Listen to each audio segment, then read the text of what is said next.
Muslim man harassed by security, then buys the entire building. How will this story turn out? To find out, watch the video to the end. But first, please subscribe to my channel and turn on notifications to get more stories like this.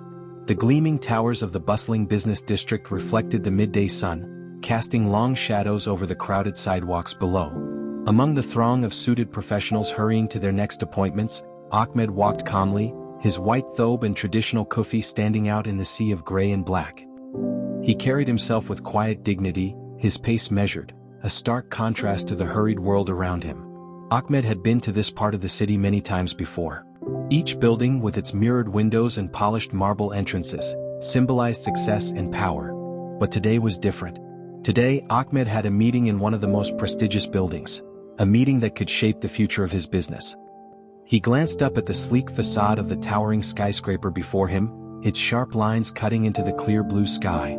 Adjusting the leather strap of his briefcase on his shoulder, he stepped forward, his polished shoes clicking against the pavement. The air-conditioned coolness of the building's grand lobby embraced him as he entered. The space was a symphony of luxury, high ceilings adorned with intricate chandeliers, marble floors so polished they reflected the light like a mirror, and the quiet hum of soft classical music playing in the background. Ahmed took a moment to absorb the scene. To most, this was just another corporate space, but to Ahmed, it represented something deeper, a space that had often been off-limits to people like him. Today he was here not as an outsider but as an equal. As he approached the security checkpoint, a uniformed guard stepped forward, his eyes narrowing slightly.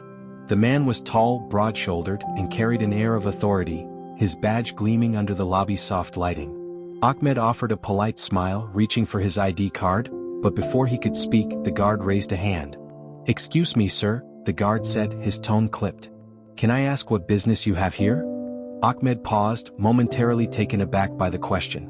He had been to countless high-profile buildings before, and the usual protocol was straightforward.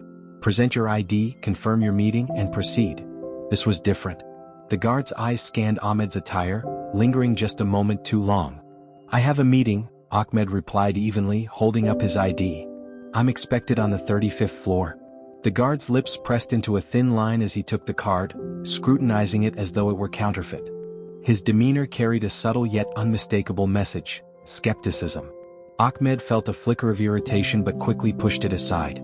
He had encountered this before, too many times to count.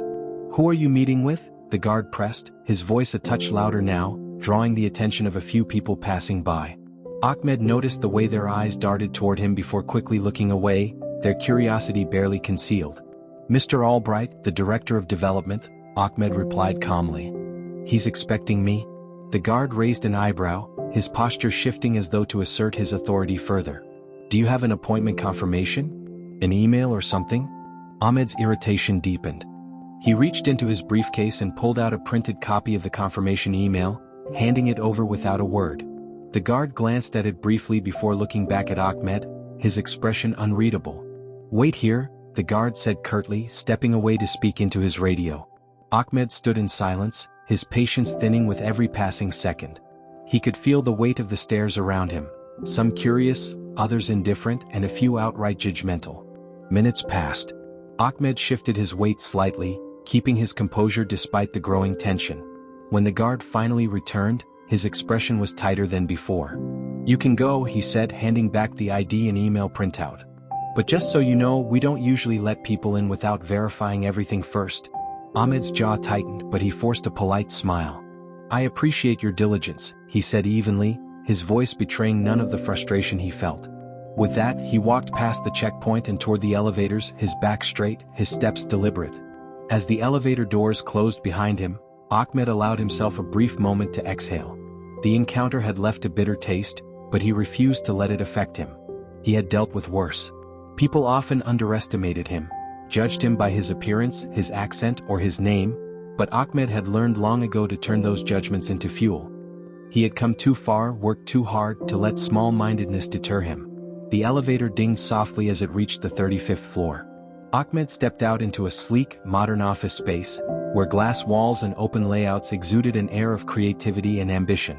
A receptionist greeted him warmly, ushering him toward the conference room where Mr. Albright was waiting. The meeting went smoothly. Mr. Albright was professional and engaging, and their discussion was productive. By the end of the hour, Ahmed had secured the partnership he had been working toward for months. As he left the conference room, a sense of accomplishment swelled within him. This was why he endured, why he pushed through the doubts and obstacles. Success was the best response to prejudice. But as Ahmed descended in the elevator, the memory of the guard's condescending tone lingered. It wasn't the first time he had been treated that way, and he knew it wouldn't be the last. Still, he couldn't shake the thought, why was it always like this? Why was someone like him, a successful businessman, a father, a man of integrity, still subjected to such treatment? As he stepped back into the lobby, the guard from earlier was stationed near the entrance, his stance as rigid as ever. Their eyes met briefly, but neither spoke. Ahmed walked past without a word, his expression neutral. He had bigger things to focus on. Outside, the city buzzed with life, its endless energy a stark contrast to the stillness Ahmed felt within. He stood on the sidewalk for a moment, his mind racing with thoughts. He had every reason to feel triumphant, but instead he felt a familiar ache, a reminder of the battles he fought every day, battles that weren't always visible but were no less exhausting. A sudden thought crossed his mind, one that made him pause. What if he could do something about it? Not just for himself but for others who faced the same prejudices, the same dismissals? The idea planted itself firmly in his mind, growing with each passing second. Ahmed straightened his shoulders, his resolve hardening. This wasn't over. Not by a long shot. The day after his meeting, Ahmed sat in his modest yet elegant home office. The room was a reflection of his personality, practical yet refined. A simple wooden desk was neatly organized with files and a laptop, and a small bookshelf held a mix of business guides, personal development books, and a few worn volumes of poetry. Sunlight streamed through the window, casting a warm glow on the room. Ahmed leaned back in his chair, staring at his laptop screen, deep in thought. The meeting had gone well, better than he had hoped in fact. The partnership he secured would significantly boost his company's growth. Yet, his thoughts kept circling back to the guard at the building. The subtle sneer, the clipped tone, the implied message, "You don't belong here." It wasn't the first time Ahmed had encountered such treatment, but this time it felt different. It felt personal. He opened a new document on his laptop and began typing notes. They weren't business-related, not directly, but rather reflections on the incident. Ahmed found that writing helped him process his thoughts, turning frustration into clarity. As he typed, an idea began to take shape, a bold, audacious idea that made his pulse quicken. He had always believed in creating opportunities for others, especially those who, like him, had been underestimated or overlooked. Over the years, his company had become known not just for its success, but for its inclusive culture. Ahmed took pride in mentoring young professionals, many of whom came from backgrounds similar to his own. But what if he could do more? What if he could challenge the very structures that perpetuated the kind of prejudice he experienced? The idea grew clearer in his mind. Ahmed smiled faintly, feeling the first stirrings of excitement. He had the resources, the vision, and, most importantly, the determination to make it happen. But first he needed more information. He pulled out his phone and dialed the number of a trusted associate, Kareem. A seasoned real estate consultant, Kareem had been instrumental in helping Ahmed navigate the complexities of property investments over the years. "Kareem, it's Ahmed," he said when his friend picked up. "I need your help with something." "Of course," Kareem replied, his tone warm and professional. "What's on your mind?"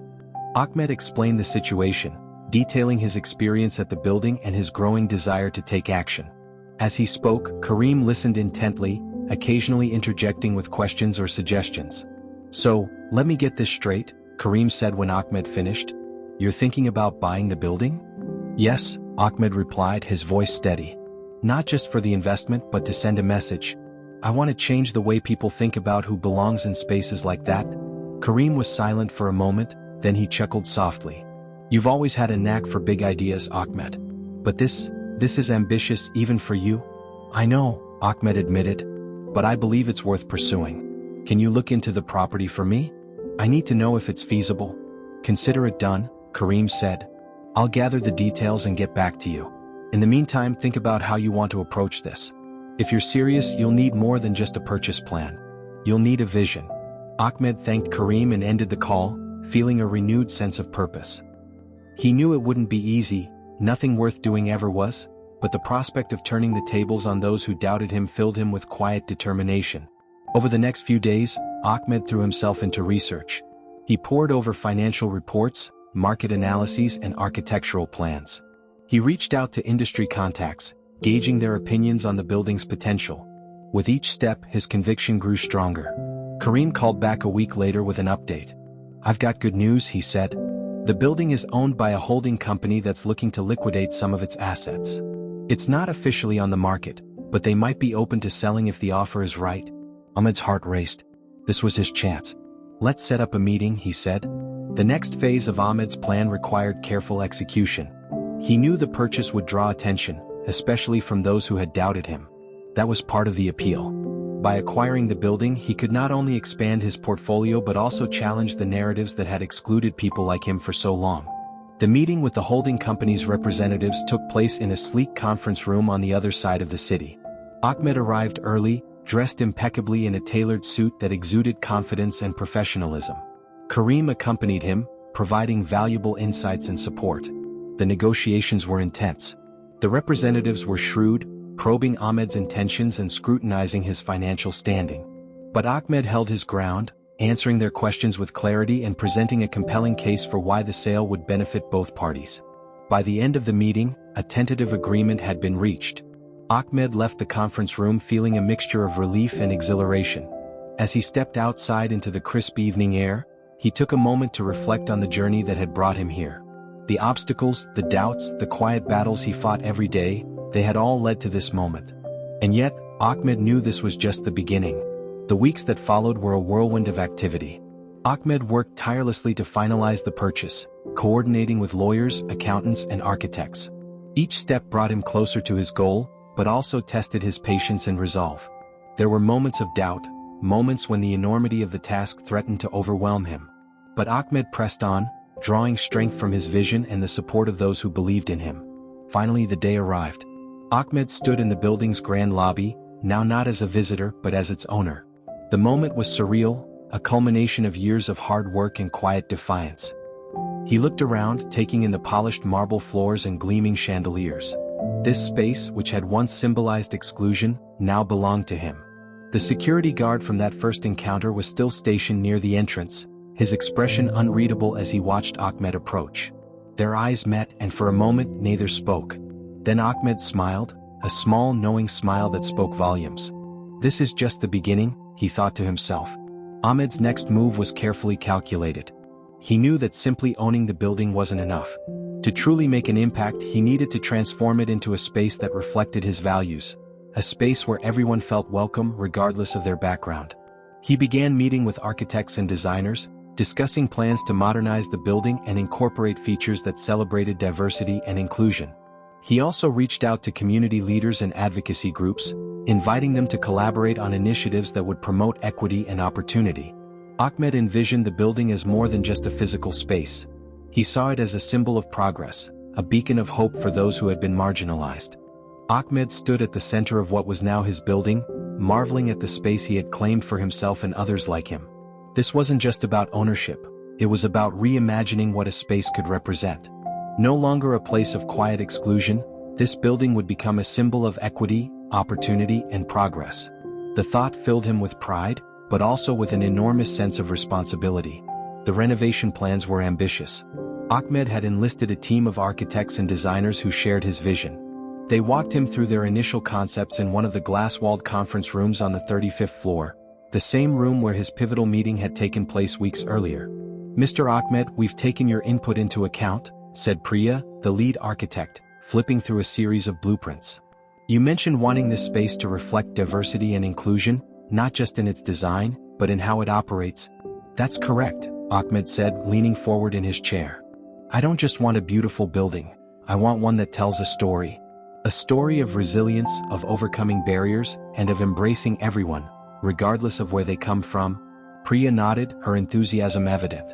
"We've come up with ideas that incorporate cultural motifs from around the world. For example, the main lobby could feature artwork from local artists of various backgrounds. And on the rooftop, we're proposing a garden that represents different regions, a place where people can reflect and connect." Ahmed smiled, feeling a sense of alignment with her vision. "This is exactly the kind of thinking I was hoping for," he said. "Let's move forward with these ideas, but also ensure we're creating spaces that are practical and accessible for all." As the team continued presenting their plans, Ahmed's thoughts wandered to the security guard. He hadn't seen the man since the day he'd taken ownership of the building, but he often thought about him. In many ways, the guard had sparked this journey. Ahmed had no desire for revenge, quite the opposite. He wanted the guard to see what could happen when assumptions were set aside, when people were given a chance to rise above prejudice.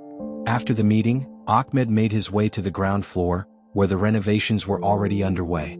Workers were dismantling outdated fixtures, replacing them with modern, inclusive designs. The energy in the building had shifted, and Ahmed could feel it. This was no longer a space of silent judgment, it was becoming a place of purpose and possibility. As he walked through the lobby, he noticed a familiar face. It was the security guard. The man looked up, his expression a mix of surprise and unease as Ahmed approached. "Hello," Ahmed said, his tone friendly yet firm. "It's been a while." The guard nodded, his posture stiff. "Yes, sir. I wasn't sure if you'd remember me." Ahmed chuckled softly. "It would be hard to forget our first interaction. But I'm not here to hold a grudge. In fact, I'd like to have a conversation with you, if you're open to it." The guard hesitated, then gestured toward a quiet corner of the lobby. They sat down at one of the newly installed benches, the tension between them palpable. "I owe you an apology," the guard began, his voice low. "That day I made assumptions about you, assumptions I had no right to make. It was unprofessional and frankly wrong." Ahmed listened silently, letting the man speak. He could see the sincerity in his eyes, the regret that weighed heavily on him. "I've thought about that day a lot," the guard continued. "It's not an excuse, but I've worked here for years and I've seen how people are treated based on how they look. I guess I became part of the problem without realizing it." Ahmed nodded, his expression thoughtful. "I appreciate your honesty," he said. "It takes courage to admit when we've been wrong. But what matters most is what we do moving forward." The guard looked up, his brow furrowed. "What do you mean?" "This building is undergoing more than just a physical transformation," Ahmed explained. "We're changing its culture, its purpose. And I want you to be part of that change, if you're willing." The guard's eyes widened in surprise. "Are you saying, you still want me here?" Ahmed smiled. "Yes, but on one condition. You'll have to go through the same training and workshops that everyone else will. This isn't just about a new coat of paint, it's about rethinking how we interact with one another. Are you up for the challenge?" The guard nodded, his posture relaxing slightly. "I am, sir. Thank you for giving me a second chance." As Ahmed left the conversation, he felt a sense of closure. The interaction had been a small but meaningful step toward the larger goal he envisioned. Change, he realized, wasn't just about grand gestures, it was about the small, everyday actions that added up over time. The weeks turned into months, and the building's transformation began to take shape. The lobby now featured vibrant murals by local artists, each one telling a story of resilience and diversity. The rooftop garden had become a sanctuary, with plants representing regions from around the world, accompanied by plaques explaining their cultural significance. But the most significant changes weren't physical. Ahmed had implemented a series of programs aimed at fostering inclusion and opportunity. The building now hosted mentorship sessions for young professionals, community events, and workshops on unconscious bias. Ahmed himself often participated, sharing his own experiences and listening to others. One evening, as Ahmed was wrapping up his day, he received an email from a tenant in the building. It was a young entrepreneur who had recently moved her small tech startup into one of the offices. "Dear Mr. Ahmed," the email began. "I just wanted to thank you for creating such an incredible space.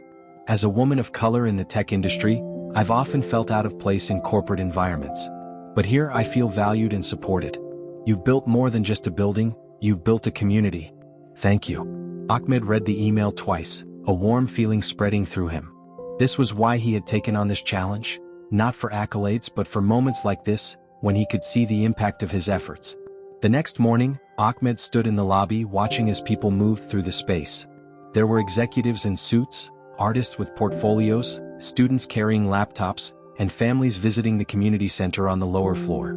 It was a beautiful mosaic of humanity, each person contributing to the vibrant energy of the building. The security guard, now a familiar and friendly presence, greeted Ahmed with a smile as he walked by. "Good morning, Mr. Ahmed," he said. "Good morning," Ahmed replied, his tone warm. "How's everything today?" "Busy but good," the guard said. "Thank you again for giving me this opportunity. It's been life-changing." Ahmed placed a hand on the man's shoulder. "We're all learning and growing," he said. That's what this place is about. As he continued through the building, Ahmed felt a deep sense of fulfillment. He had turned a moment of adversity into an opportunity for change, not just for himself but for everyone who entered this space. The journey hadn't been easy, but it had been worth every step. And as he looked out from the rooftop garden, the city spread out before him, Ahmed knew one thing for certain. This was just the beginning. Months passed and the transformation of the building was nearly complete. It was no longer just a structure of glass, steel and marble. It had become a living, breathing entity, a hub of opportunity and inclusion. Ahmed's vision was now a reality, and every corner of the space told a story of resilience and hope. The building, now named Unity Tower, had garnered attention from local media and beyond. Journalists flocked to cover the story of a businessman who had turned a symbol of exclusivity into a beacon of diversity. Ahmed often found himself in front of cameras, answering questions about his journey and his motivations. In one such interview, a reporter asked, "Mr. Ahmed, what inspired you to take on this project? Was it purely a business decision, or was there something more personal behind it?" Ahmed paused, choosing his words carefully. "It's both," he replied. "As a businessman, I saw an opportunity to invest in something meaningful. But as a person, I saw an opportunity to challenge the status quo, to create a space where everyone feels they belong. Too often, people like me are told, directly or indirectly, that we don't belong in certain spaces. I wanted to change that." The reporter nodded, visibly moved by his response. "And do you think you've succeeded?" Ahmed smiled, a mix of pride and humility in his expression. "We're getting there," he said. "But success isn't just about what I've done. It's about the community we've built here. That's what truly matters." One of the most rewarding aspects of Unity Tower's transformation was the impact it had on the people who now called it their professional home. Ahmed made it a point to walk the halls regularly, interacting with tenants and employees, listening to their stories and finding ways to support their journeys. One day during one of these walks he met a young woman named Layla, who ran a small nonprofit organization out of the building. She was standing in the newly renovated common area, her arms full of brochures and flyers. "Need a hand?" Ahmed asked, approaching her with a smile. Layla looked up, startled for a moment, then smiled back. "Oh, thank you. That would be great." Ahmed helped her arrange the flyers on a nearby table, glancing at the bold lettering on one of them. "Empowering Underserved Youth," it read. He picked one up and scanned it. "This is impressive," he said. "Tell me more about your organization." Layla's eyes lit up as she began explaining. "We focus on providing mentorship and resources to young people in underserved communities. Many of them face challenges like poverty, discrimination, and a lack of access to education. We try to bridge those gaps and give them the tools they need to succeed." Ahmed nodded, his respect for her evident. "That's incredible work. How long have you been doing this?" "About 3 years," Layla said. "It started as a passion project, but it's grown into something much bigger. Being here in this building has been a game changer for us. The resources, the connections, it's made a huge difference." Ahmed felt a surge of pride. This was exactly the kind of impact he had hoped Unity Tower would have. "If there's anything else we can do to support your work, let me know," he said. "I want to make sure you have everything you need to keep making a difference." Layla thanked him, her gratitude genuine. As Ahmed walked away, he couldn't help but reflect on how far he had come, not just as a businessman but as a person. Every interaction like this reminded him of the importance of his mission. But not everyone shared his vision. Over the months, Ahmed had faced his share of criticism and resistance. Some questioned his motives, accusing him of using Unity Tower as a publicity stunt. Others doubted the sustainability of his inclusive model, claiming it was too idealistic. One particularly vocal critic was the former owner of the building, a man named Richard Graves. Graves had sold the property reluctantly, viewing Ahmed as an upstart who had no business meddling in the world of high-powered real estate. In interviews he made no effort to hide his disdain. "I don't understand why everyone is celebrating this man," Graves said in one televised segment. "He's just another businessman trying to make a profit. This whole inclusion thing is just a marketing ploy. Mark my words, it won't last." Ahmed watched the interview from his office, a mixture of amusement and annoyance flickering across his face. He had expected resistance, change always provoked it, but he refused to let it derail him. If anything, it strengthened his resolve. In response to the criticism, Ahmed decided to host a grand reopening event for Unity Tower, inviting tenants, community leaders, and even members of the media. The event would showcase the building's transformation and highlight the stories of those who had been impacted by its mission. The day of the event arrived and the lobby buzzed with energy. Guests mingled, admiring the artwork, sampling food from local vendors and sharing stories. Ahmed moved through the crowd, greeting attendees and answering questions. His calm demeanor and genuine passion won over even the most skeptical visitors. As the evening progressed, Ahmed took the stage to deliver a speech. The crowd fell silent, their attention focused entirely on him. "Good evening, everyone," he began, his voice steady and warm. "Thank you for being here tonight. Unity Tower is more than just a building. It's a testament to what we can achieve when we come together, when we choose inclusion over exclusion, and when we believe in the potential of every individual." He paused, letting his words sink in. "This journey hasn't been easy, and I know it hasn't been perfect. But tonight, as I look around this room, I see proof that it's been worth it. Each of you represents a piece of what makes this place special. Together, we've created something bigger than any one person." The crowd erupted into applause, their faces reflecting the impact of his words. Ahmed stepped down from the stage, his heart full. Among the guests was the security guard who had once questioned Ahmed's presence in the building. The man approached him after the speech, his expression one of quiet gratitude. "Mr. Ahmed," he said, his voice thick with emotion. "I just want to say thank you for everything. Working here has changed my life, not just professionally but personally. I see things differently now." Ahmed placed a hand on the man's shoulder, his smile genuine. "That means a lot to me," he said. "Thank you for being willing to change. That takes courage." As the evening wound down, Ahmed stood on the rooftop garden, gazing out at the city skyline. The lights of the building stretched endlessly, a sea of possibility. He thought about the challenges he had faced, the doubts he had overcome, and the lives he had touched. The journey had been long, but it was far from over. In that moment, Ahmed made a promise to himself. Unity Tower was just the beginning. There were more spaces to transform, more barriers to break, and more stories to tell. He would keep pushing, keep striving, because he knew that true change wasn't a destination, it was a journey. And Ahmed was ready to take the next step. In the days following the grand reopening, the buzz around Unity Tower showed no signs of fading. Media outlets continued to cover the building's transformation, lauding Ahmed as a trailblazer in modern real estate. Social media lit up with photos and videos from the event, accompanied by hashtags like #UnityTower and #InclusionInAction. But amid the praise and attention, Ahmed remained grounded. To him, the accolades were secondary to the impact the building was having on the people who entered its doors every day. One morning, Ahmed sat in his office on the 35th floor, sipping his coffee as he reviewed emails. His assistant, Nadia, knocked lightly on the door before stepping in. "Good morning, Mr. Ahmed," she said, holding a clipboard. "I have the reports you requested on the building's community initiatives." "Perfect, thank you," Ahmed replied, setting his coffee down. "What's the latest?" Nadia handed him the clipboard and began summarizing. "The mentorship program has seen a 40% increase in participation since we launched it. We've also had positive feedback from the tenants about the common areas. They're saying it feels more collaborative, like a community rather than just an office building." Ahmed smiled. "That's exactly what I hoped for. Any challenges I should be aware of?" Nadia hesitated for a moment. "There's been some pushback from a few of the older tenants. They're not used to the changes and feel like it's disrupted the professional atmosphere." Ahmed nodded thoughtfully. He had anticipated this. Change, no matter how positive, often made people uncomfortable. "Let's arrange a meeting with them," he said. "I want to hear their concerns directly and see if we can find a middle ground." As Nadia left, Ahmed leaned back in his chair, thinking about the delicate balance he had to maintain.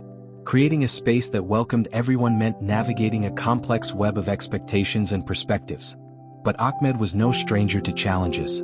If anything, they fueled his determination. Later that week, Ahmed met with the concerned tenants in one of the building's conference rooms.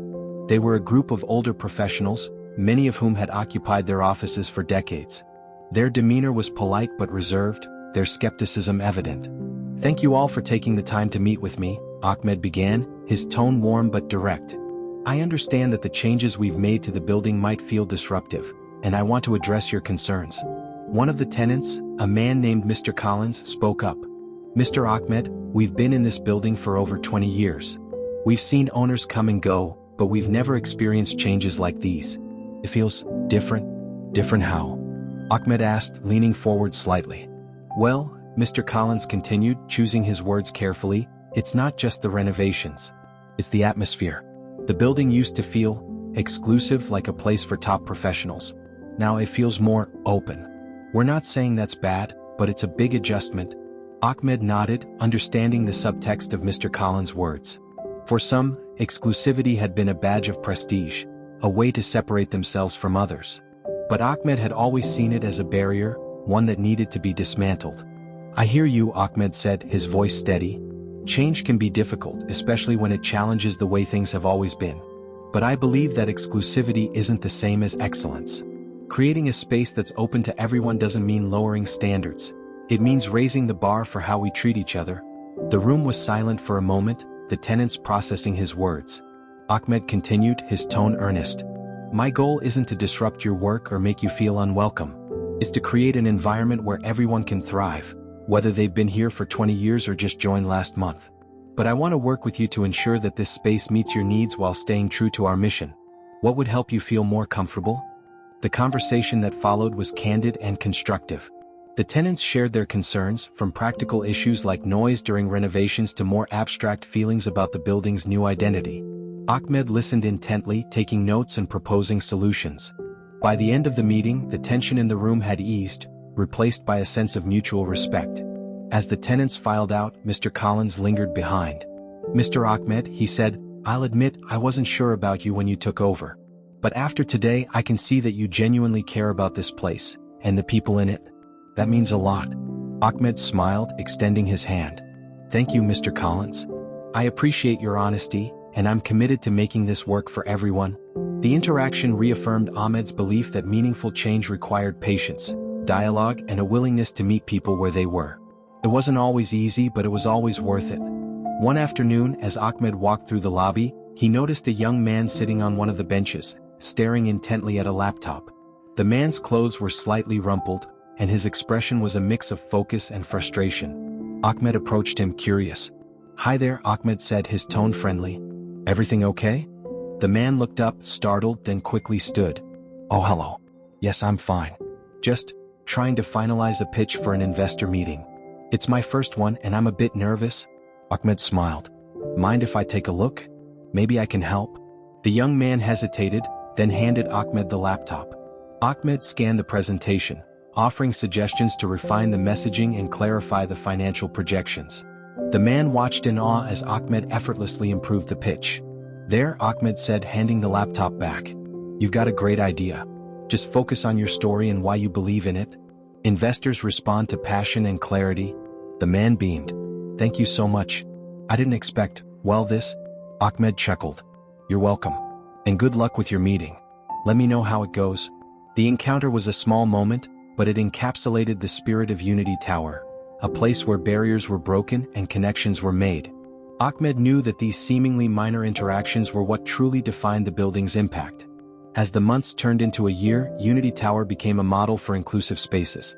Other property owners and developers began reaching out to Ahmed, seeking his advice on how to replicate his approach.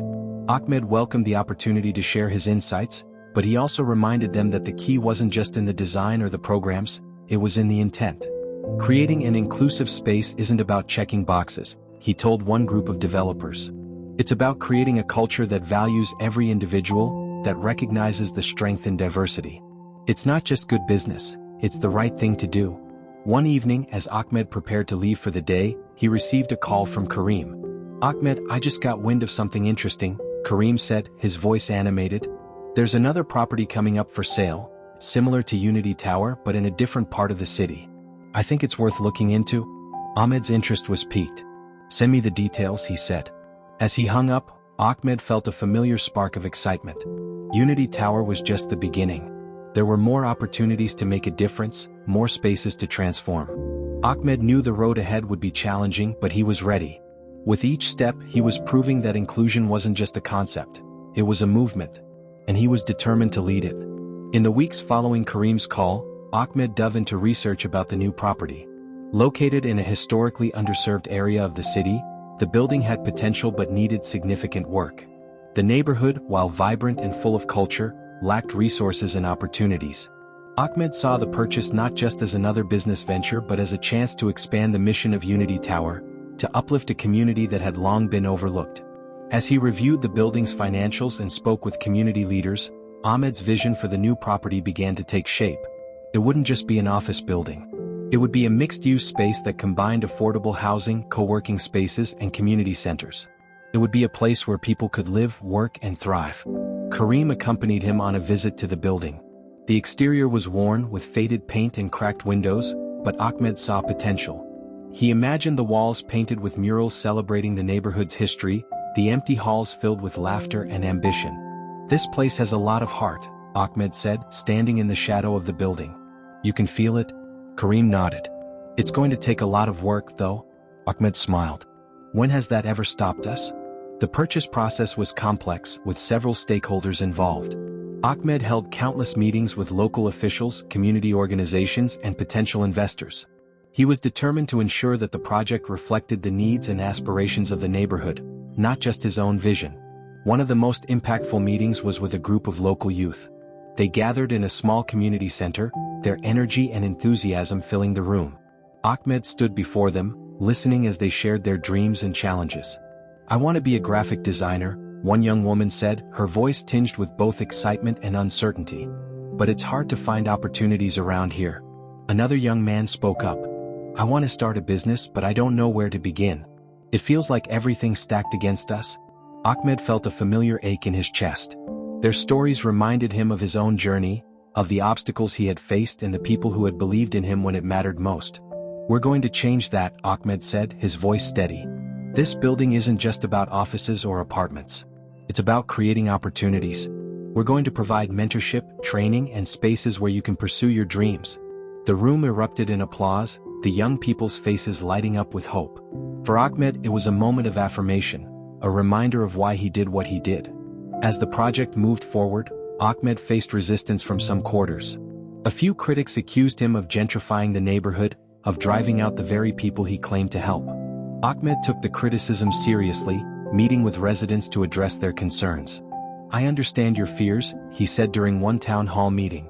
"But I want to assure you that this project isn't about displacing anyone.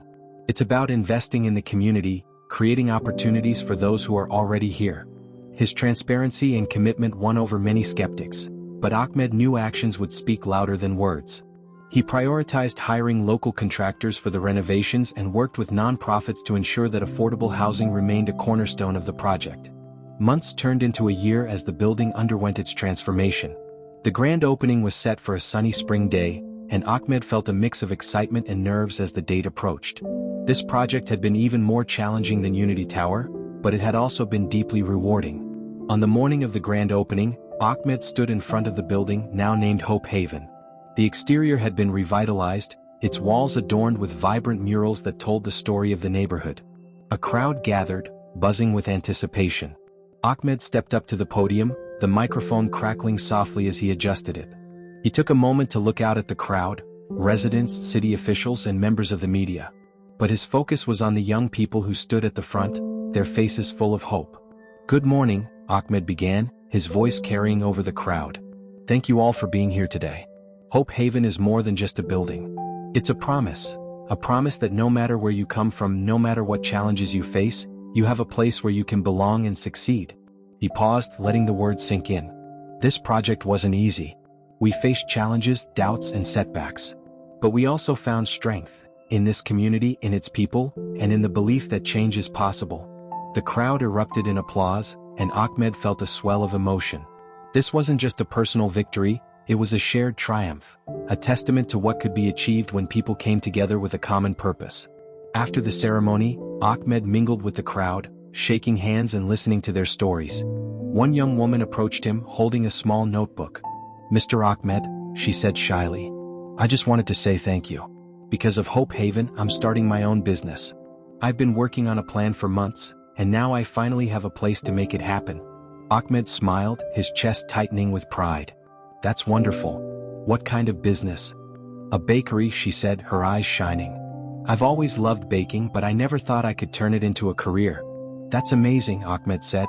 "And remember, if you ever need help, my door is always open." As the day wound down, Ahmed found himself on the rooftop of Hope Haven, watching the sunset. The city stretched out before him, its skyline a mix of old and new, struggle and triumph. He thought about the journey that had brought him here, from his humble beginnings to the challenges of Unity Tower and now Hope Haven. It hadn't been easy. There had been moments of doubt, of frustration, of wondering if he was doing enough. But standing here, seeing the impact of his work, Ahmed knew it had all been worth it. He wasn't finished. There were more spaces to transform, more lives to touch, more barriers to break. But for now he allowed himself a moment of peace, a moment to appreciate how far he had come and how far he was determined to go. As the sun dipped below the horizon, Ahmed smiled. The journey was far from over, but he was ready for whatever came next. With every step, he was proving that the greatest changes often started with the smallest acts of defiance, and the unwavering belief that a better world was possible.